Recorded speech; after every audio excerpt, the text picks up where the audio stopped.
झुक नहीं बम से मार होई के बम से भाषण में मार होई के बम से मार होई के बम से भाषण में मार होई के बम से। हेलो ऑपरेटर भाई आवाज कम कीजिएगा। हाय माथा जब बिगड़ जाई तो सारा ठल झड़ जाई आ कह देता नी लोग बुआ वालों सुधर जा न तो देह पर मोट मोट पड़ जाई।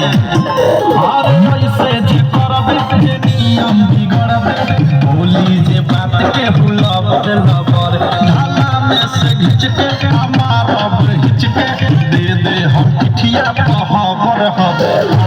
कैसे जे करबे के नियम बिगड़बे बोली जे बात के हुलब लबर ढाला में से घिच के मारब हिच के दे दे हम पिठिया पहाबर हबर। समझ जौन करना पड़े बजाई सब वही पकड़ हिलाई।